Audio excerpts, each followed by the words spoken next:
Quentin Vigneault connaissait effectivement mon travail que j'avais pu réaliser avec Nicole Concordet sur les nefs, le travail que j'avais fait au Solilab, etc. Et donc, il m'a fait rencontrer les maîtres d'ouvrage. Je leur ai présenté mon travail et cette collaboration elle est née de cette manière-là, aussi simple que ça. Quand moi j'ai démarré mon travail sur ce projet, les maîtres d'ouvrage s'intéressaient déjà à ce projet et à ce bâtiment depuis un moment. Ils avaient commencé à y réfléchir de leur côté. Ils y avaient surtout aussi travaillé avec un maître brasseur sur la définition de l'outil brassicole, comment l'intégrer, etc. Et c'est seulement après effectivement qu'il y a eu cette rencontre et que j'ai commencé à travailler sur le projet. L'intérêt, c'est que les maîtres d'ouvrage avaient déjà travaillé sur des projets de microbrasserie en région parisienne et avaient une bonne vision effectivement de ce qu'ils souhaitaient. Donc ensuite, c'était juste réussir à bien mettre en adéquation les possibilités du lieu, les capacités du lieu et leurs demandes. Donc c'est un projet qui s'est fait dans une relation et dans une évolution non fixée à l'avance, où les grandes fonctions, les grandes demandes, elles étaient identifiées, mais ensuite c'est le programme qui s'est adapté aux capacités du lieu. En ce qui concerne la commande du mobilier, notamment les bars, c'est une commande qui a été confiée à l'association Monstre. Donc c'est deux sculpteurs, Fabien Leduc et Clément Poma. Il se trouve que ce sont des amis, ça fait plus d'une dizaine d'années qu'on se côtoie, qu'on fait des projets ensemble. Et effectivement, c'est moi qui ai proposé aux maîtres d'ouvrage de travailler avec eux en leur laissant carte blanche effectivement sur la réalisation de ces mobiliers. L'intérêt du projet, c'était de travailler sur un lieu de fabrication.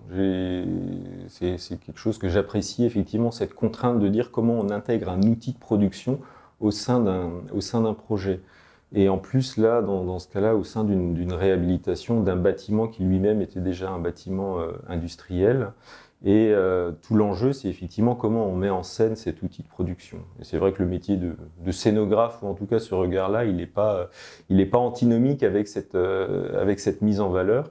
Et c'est vrai que toute l'organisation de la chaîne de production a été pensée pour la rendre le plus visible et en même temps la plus spectaculaire, comme on comprend bien que cette mise en scène derrière le bar principal a il y a un vrai enjeu de mise en scène. Okay. L'intérêt du projet, c'est de travailler sur un lieu de fabrication et de mettre en scène cette fabrication, toute cette chaîne de production brassicole avec cet outil qui peut être assez spectaculaire, ces cuves de brassage.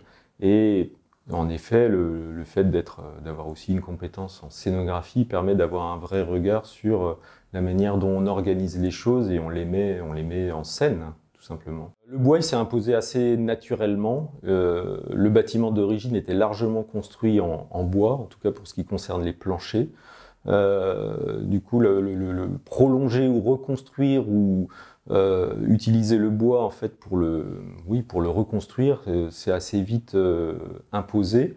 En plus, il offrait plein d'un point de vue réglementaire, d'un point de vue de plein de normes, etc. Finalement, c'était un bon choix.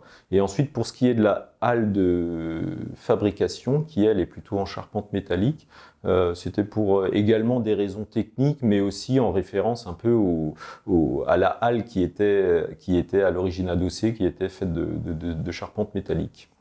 Ce qui était intéressant dans ce projet, c'est qu'à l'origine, dans la commande, il y avait une volonté des maîtres d'ouvrage d'avoir...